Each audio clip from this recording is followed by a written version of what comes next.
to the Motocross Supercross podcast. What is up, everybody? This is the Motocross Supercross podcast, episode 123. Lots of stuff going on right now, going into Motocross of Nations and other news. I'm Adam, here with Claudio. What's up, Claudio? Well, first off, I want to say congratulations to Kyle Chisholm, who's actually probably having his baby right now as we speak. What? By the time you guys hear this, he'll probably already have his baby. So congratulations to Kyle Chisholm on becoming a dad once again. Yeah, so that's pretty cool for him. Yeah, man, lots of exciting stuff happening this week. Like we said, Motocross of Nations is right around the corner this weekend. I do have a weather update for that, and I got to tell you, the weather has turned for the better. We're down to a 10% chance of rain on Saturday and a 20% chance of rain on Sunday, but it says mostly sunny. High now is in the mid... Oh, just kidding. My bad. I messed it up bad. I looked up Buchanan, Georgia. Oh my gosh, that's awful. I just got my hopes up for nothing. I knew it was wrong whenever I looked at the weather and it's like, oh, it's going to be like in the 80s. I was like, it ain't going to be in no 80s up there. Way to go, buddy. All right, so the real weather report. It changed for the worse. Saturday, 80% chance of rain. High in the mid 70s, so a little warmer than we originally thought. Sunday, 50% chance of rain. Highs in the low 70s. Are we going to see a wet Motocross of Nations at Redbud?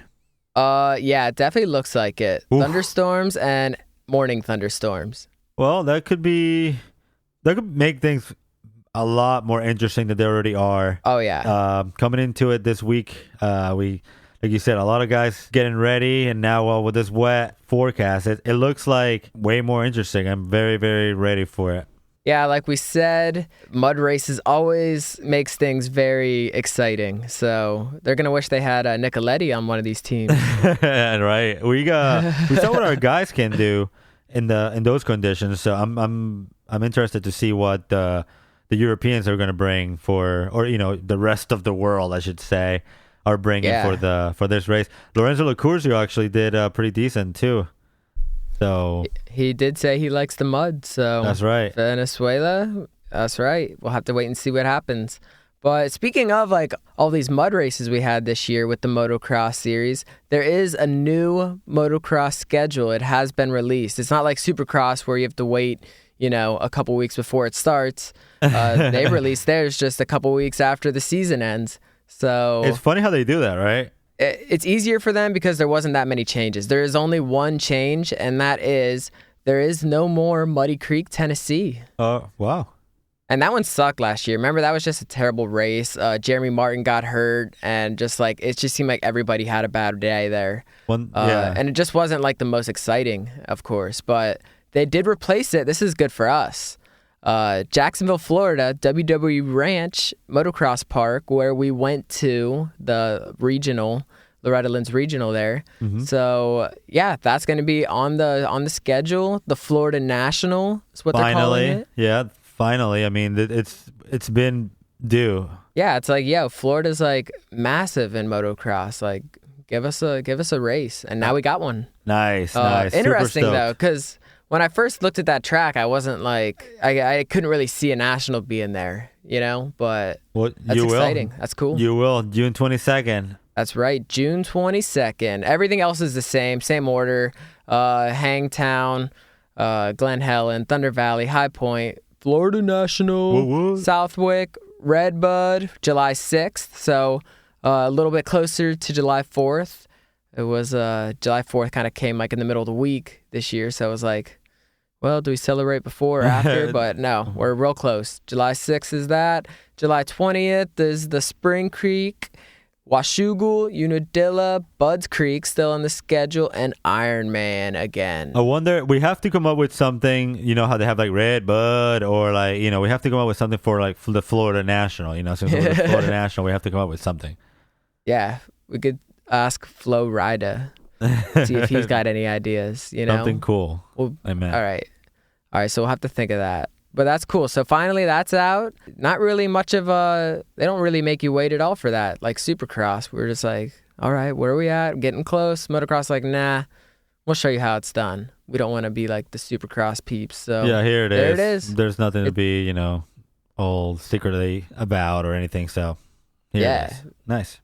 There it is. So a couple other things. We lost some riders during this motocross series, and they are back to riding now. Like Osborne, back to riding. Weston Pike had his surgery, missed those last couple rounds. He's back to riding. Yep.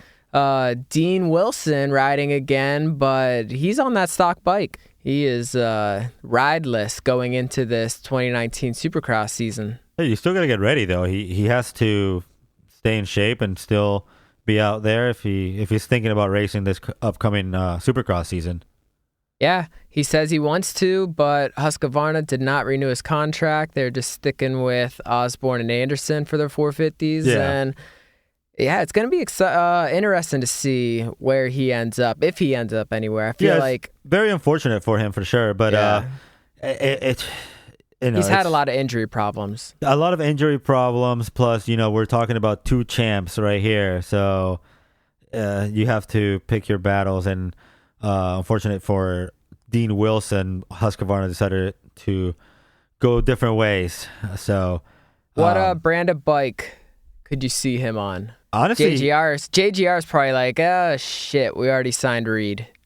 I think Wilson's better than Reed, but maybe Legend Chad Reed. My bad, but I don't know. I don't think so. Back at the Cowie, he could ride that Cowie again. I don't even see him on. Maybe he can stay in the Husqvarna. I just see him as a privateer, kind of like Malcolm, and then just kind of jumping into a team, last minute type situation. Yeah. I don't really see him anywhere else. He looks good on that white, that's for sure. He does, and if it suits him, and I hate to say this, but I don't think anyone's going to pick him up. So yeah, it seems like all the teams are pretty much full. We saw Cooper Webb. It's finally official that he's with KTM. And, yep. Obviously, we've been talking about that we talked about that a while ago. Yep. So whoever leaked that out, like, they got to find their mole because, he should be able to announce his own signing, but someone sold his story. Somebody jumped on him, yeah. So, yeah, that's good for him. Well, interesting to see how that works out because, with Marvin over there and, Cooper Webb, man. Didn't do too hot last year. Had a lot of problems. We'll get into this, whenever we get closer to the Supercross season, but I do like this change for Cooper Webb. I think he's a good addition to the KTM team, and he could be a really good partner to Marvin Musquin. Yeah, I think he definitely just needed like a change, just some kind of change, just to see if he can get things going again. He's going to do good things if he stays healthy in the KTM team for sure. Yep, so what else we got going on? Motocross of Nations this weekend, we talked about it. We saw everyone, we already know all the numbers, who's representing, who's going, who's not going. We have Jorge Prado, who is a Spanish rider, 17-year-old, just became the MX2 official champ. So congratulations to him in the KTM, Red Bull KTM Europe.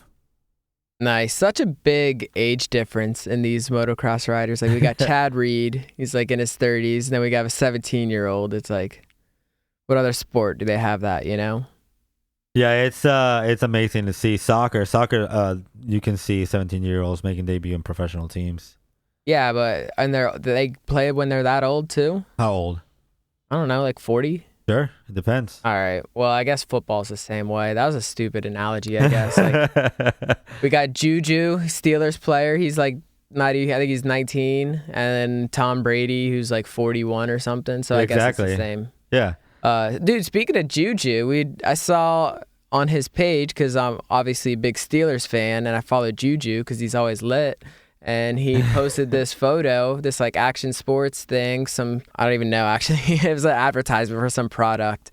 I want to say like some special cream or something. I don't know. But Ken Roxon was in the photo right behind him. I was like, oh, that's what's up.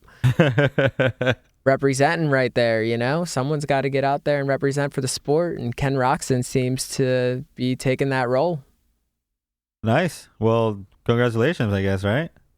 Yeah, well, the photo is a little weird, though. It's kind of, it's obviously photoshopped, yeah. But I don't know if they were in the same room at the same time, but maybe they can be friends, That'd be cool. Why not? Yeah, so that's pretty cool.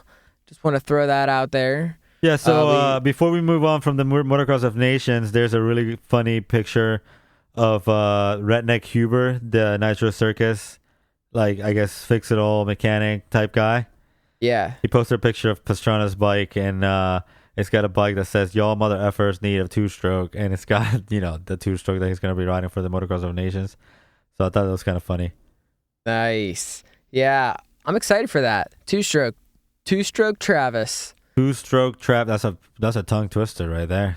We'll have to see how that turns out, especially if it's muddy and stuff. I feel like it's not gonna go well. Exactly. Yeah. If it rains, it's gonna be very, very, very cool race. If you're looking for a way to watch this race, it's gonna be on CBS Sports. Oh wow. Yeah, it's gonna be on Sunday. They're gonna show only the main events, obviously. The race number 1 is going to be MXGP and MXGP2. They'll be running at 1 p.m. Then race number 2 is going to be MX2 and Open, and that's going to be at 2:30 p.m. And then Open and MXGP is at 4 p.m. On CBS Sports Network. So if you're looking to watch this races, yeah, we're going to have that there. All right, awesome. Yeah, that's some good news there. CBS Sports. I think I get that, but I'm not sure. I think I do. But you know what? That two-stroke Travis, I think even if he doesn't do well in the race, I think we could probably see some flips or something, maybe in the pits. Those two strokes, that's probably why I read the two-stroke, just so you can do some flips for everyone. Probably. Easy. It's just going to be like, forget it. I'm not going to make it, but here's a backflip. Blah. Yeah, he's like, hey, sorry, didn't finish the race, but meet me in the pits and I'll show you some flips. Yeah, I have my because I seen him. He does flips in like little ditches and stuff. That's what I was gonna say. Just find like a hay bale and just flip it or something. I have my daughter's plastic ramp. I'm gonna throw a backflip over here. Exactly. It's like a foot tall. Oh, is there a log laying over there? All right, sweet. I'm gonna go flip it. So we'll have to look forward to that. That'll be cool. Did you see Eli Twomac riding that two-stroke? Yeah, Eli Twomac. Eli Twomac? Yeah, I did. Clever. It's pretty on that 2005 factory 250. Yeah, sounds that's dope. Mint though. Yeah, that thing's got a growl to it, man. That bike. Because Anderson put out his little like two-stroke video, and seems like everyone kind of is, but yeah, I think Tomac tops them all. Just being out there in Colorado with the drone, like. His track is like literally like in between mountains, and it's like the grass is just the greenest color of green ever. On a valley? Is that what you're trying to say? It's on a valley? Yep. The Eli Twomac Valley. Yeah. And they like made a Twomac like metal entrance cutting thing. It was just like professional. Would we see Eli a straight rhythm then, you think? I mean, why would you go through all this if you're not going to show up and race, All right. I hope so. But I don't know. You never know with those big contracts and stuff, really. Sometimes you see him, sometimes you don't. It's a Red Bull event. He's a big monster guy. So I don't know. Probably not. We'll see. Monster guys, Versace look really, really nice on that 450. And I really like his colors on the 450. I like the bright green with the white seat. And the white numbers, it looks nice, man. It looks good. I'm really excited about this 2018 or 2019 Supercross schedule. Yeah, it's definitely way different than what they've had in the past. Way different. And the pipe, I like the pipe more than anything. The green pipe, the Pro Circuit is awesome. Yeah, it's a nice setup for sure. Before we get out of here, I want to say also congratulations to Brian Deegan. I don't know if you heard about this or not, but his daughter became the first woman to win a NASCAR race, Haley Deegan.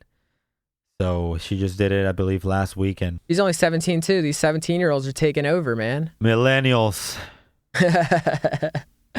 I'm a millennial, so I think I am. You're 90s, baby. Yeah, the best generation ever.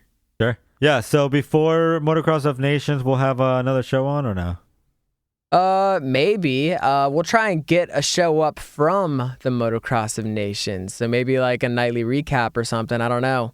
Depends. It sounds like we're going to be partying pretty hard. So if we can get one up, cool. If not, we're definitely going to have some shows after. That'll be exciting. I'm just trying to, the only reason I'm asking is because I want to see, I want to ask you, who do you think, it's going to How do you think we're gonna do this? Like, how do you think they're going to finish up? I don't know. I've got to say USA probably just gonna win everything. Yeah, But USA, your pick. Okay. Sure. Yeah, I'm a homie, big homer right there, going for the home team. Second place and third place. I'm USA only. All right. Oh, okay. All right. Well, That's my picks. We don't need another show for this, then, guys. We got it. Thanks, Sam. All right, fine. I'll pick Nope. Venezuela to get second. Yes. And then Germany to get third. Cool. Roxanne, what? Yeah. Who? What? Juju's friend. Yeah, exactly. Another funny video is Jackson Richardson. You turn this on to me. The video, he's shows up to the track trying to water the track. The water's coming out. There's a snake in it. That's Australia for you. Yeah, and I was gonna tell you, he posted another video a couple days ago, I want to say, of him trying to open his garage door and it won't open, and then he like zooms in. There's a snake like wrapped around the little arm. No problem. It's just a snake. Yep, just a snake, just a rattler. I don't know if it's a rattler, but We'll say it is. Snakes, man. Snakes are people too, you know? That's how they do it down and under. Well, is there anything else? Did we talk about everything? I went to a cool little freestyle event they had in Orlando. Yeah, that's right. How was last that? weekend? It was pretty cool. One of our friends here, TJ Tiffany, used to ride all these tracks. He still rides, but he does freestyle now. So we went down there, made some videos of him.